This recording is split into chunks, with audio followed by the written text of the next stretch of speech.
And for appropriate Sit punishment. down. I'm ready to get out, man. Come on, man. Sit What down. you mean, man? Stay down. No, man. Get me the fuck out of here, man. Judge. No, And- fucking took my plea back, man. Get me the fuck out of here, man. Get me out of here. Get me out of here, man. Get me out of here, man. Almost done, Judge. Get me the fuck out of here. And they, No, man. Get me out of here. Get me out of here, man. What the fuck you mean, nigga? Get me the fuck out of here. Man, get me the fuck out of here. Let me get my Welcome back to our legal coverage. We are in a Lake County, Ohio courtroom for the sentencing of Dennis Welk. Welk has previously pleaded guilty to 2 counts of third-degree felony sexual battery involving a minor, while the prosecution and defense have agreed on a joint recommendation of 8 years. The final decision rests entirely with the judge. Stay tuned as we analyze the defense's plea for leniency and the shocking turn this hearing takes during the final ruling. Thank you, Your Honor. We are present in the state of Ohio versus Dennis Welk in case number 25-CR-206. The defendant is in court represented by counsel. We were last here on May 14th where the defendant pled guilty to count 5 and count 6, both being sexual battery felonies of the 3rd degree. At that time, the court referred the defendant for a pre-sentence report and victim impact statement. Those reports have been completed and the state is prepared to proceed with sentencing.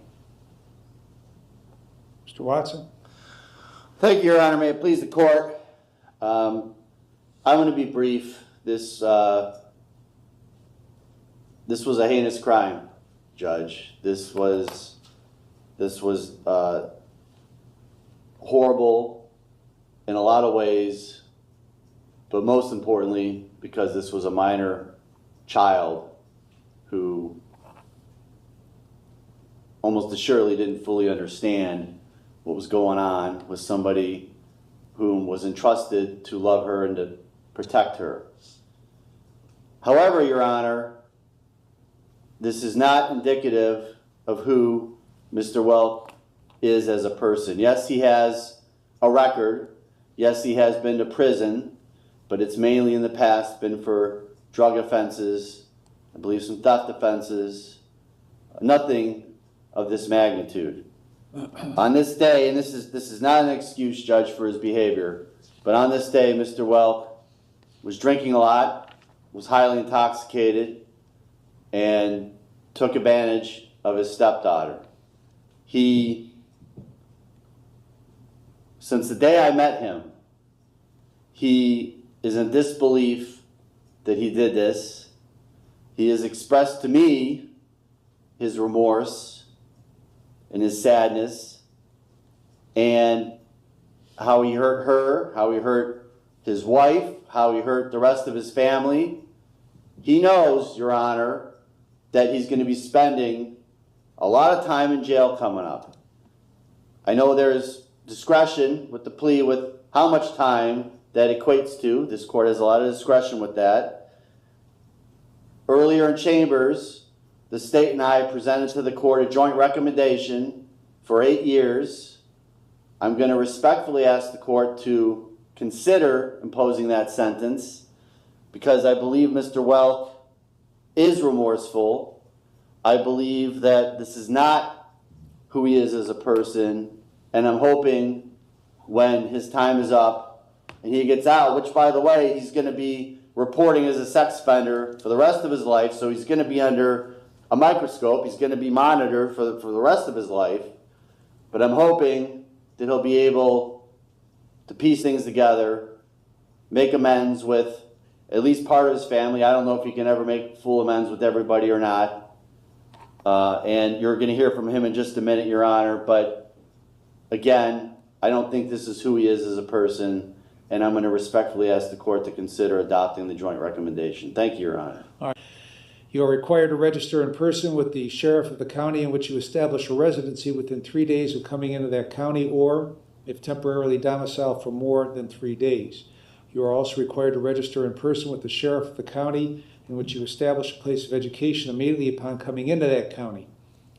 If you establish a place of education in another state but maintain a residence or temporary domicile here, you are also required to register in person with the sheriff or other appropriate official in that other state immediately upon coming into that state.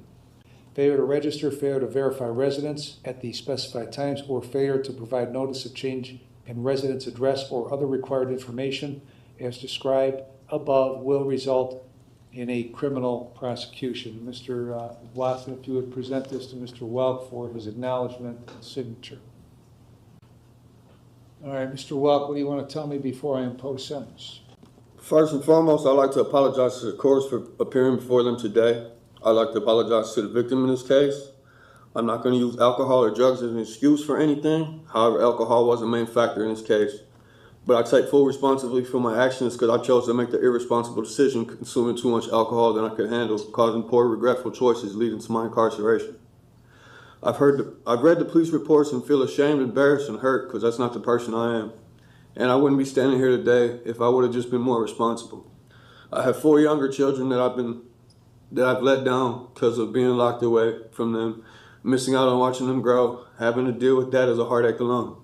The only thing I can do now is work on myself while incarcerated, take advantage of all programs they offer, and become a better man and a better father, and not give up doing so. I have to make this my last time in jail, and I plan to. I'm sincerely remorseful to my victim in this case, letting her down when I was supposed to be a father figure in her life. I beat myself up over this every day.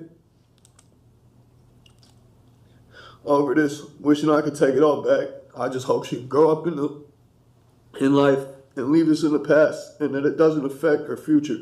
Again, I'm sorry to everyone I caused pain to in this case.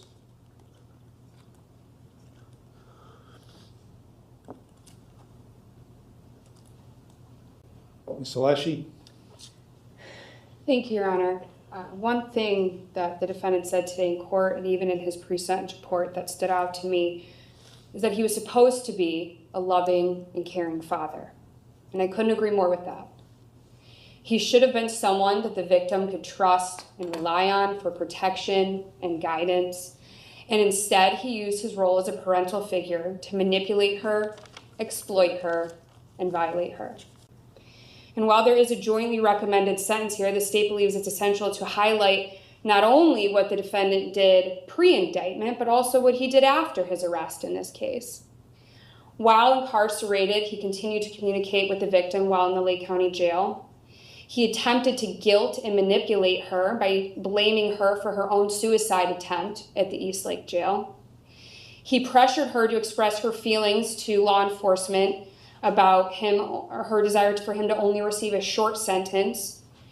He spoke of wanting to attend counseling together. He emphasized they were a team and told her he loved her, despite being her abuser, despite doing what he did here. And during several of these recorded calls, you can hear the victim crying, further illustrating just the ongoing emotional harm caused by the defendant and his conduct. This behavior demonstrates his continued disregard for the well-being of the victim, his family, and his ongoing efforts to control her and manipulate her. The defendant today in court said he's remorseful, but in the pre-sentence report, he didn't believe he did anything wrong, and he wants to take this to trial. So I'm not sure what this court can believe. He has a lengthy criminal history, including 4 prior prison numbers and 5 felony cases. And all of this, I think, supports the need for a significant term of incarceration, and respectfully ask this court to impose a jointly agreed sentence of 8. This is a critical moment. The prosecution just revealed that while in jail, Welk attempted to manipulate the victim through phone calls, a massive red flag for any judge. In Ohio, judges aren't bound by joint recommendations. If the defendant shows a lack of remorse or poses a continued threat, watch closely as the judge confronts Welk about his conflicting statements in the pre-sentence report versus his courtroom apology. This back and forth often determines if a judge will lean toward a harsher sentence. When 8 years. Thank you. Thank you. Why did you call her after you were in jail? Because I was told by the detective I was allowed to. Okay. I didn't call her, I called my wife and she answered the phone. All right. And what contact did you have with her about retracting her statement or modifying her It statement? wasn't retracting. It was we talked about counsel and going to counsel and stuff because that was something that they was talking about making them do, and something she said she didn't want to do. Well, trying to, whether directly contacting her or contacting her through your wife, was wholly inappropriate. And it was further evidence of you trying to take advantage of her at that young age, like you did when this happened. Now she had asked the detective if she could have contact with me when this case was all started. Then when I went to my preliminary hearing on February 11th, I asked the detective and he told me the same thing. All right. Well, you're experienced enough in the system to have the wisdom that you shouldn't have been contacting her. Okay. In talking to her, having about anything having to do with this case. So you've in your statement, you say you apologize to her, but then in the pre-sentence report, you talk about how you don't believe you did everything you're accused of doing and wanted to take this to trial. What's that all about? I don't remember exactly what I said, Your Honor, but what I was saying was I don't have recollection of what happened the night of. So I wasn't admitting to, I don't know what happened.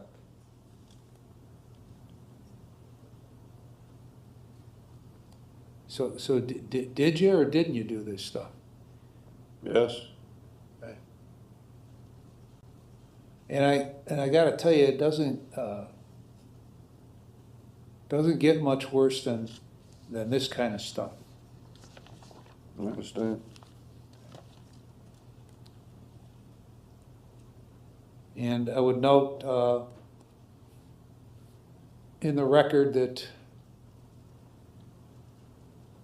in 2009 or 2010, you were sentenced to prison on a burglary, released on judicial release, and then returned to prison after a violation of the judicial release.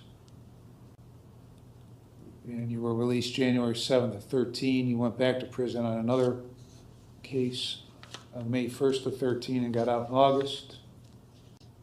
Went to prison on an attempted burglary, trespass and a habitation, breaking and entering, June 23 of 16 through August 5 of 18. A whole bunch of theft offenses between that last prison sentence and where you are today. So you've had a lifetime of criminal activity, but none worse than what has occurred here. So I've reviewed the pre-sentence report and a victim impact statement. I've considered what you have said, what counsel has said, and I've also considered that they've made a joint recommendation of 96 months in prison.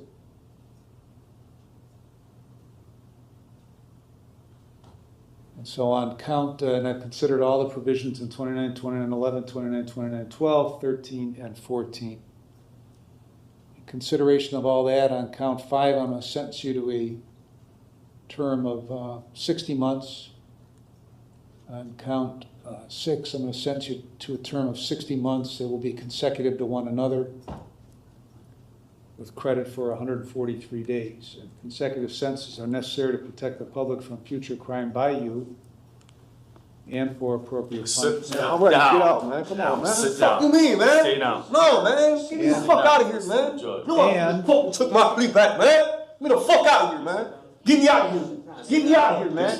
Get me out of here, man. Almost done, Judge. Get me the fuck out of here. And they No, man. Get me out of here.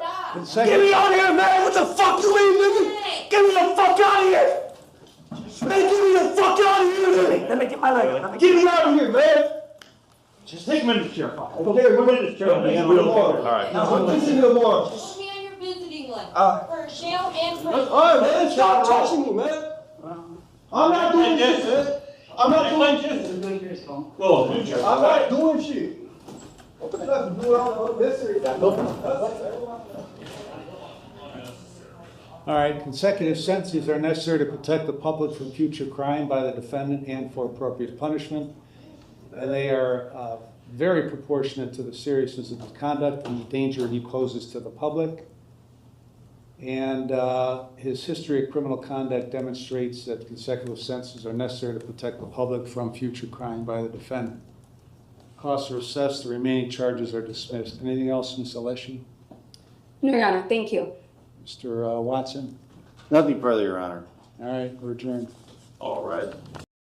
A tense conclusion here. The judge bypassed the 8-year recommendation, sentencing Welk to 2 consecutive 60-month terms, totaling 10 years. The defendant's violent outburst at the end underscores the judge's reasoning that consecutive sentences were necessary for public protection. For more deep dives into high-stakes courtroom drama and legal analysis, make sure to like this video and subscribe to our channel.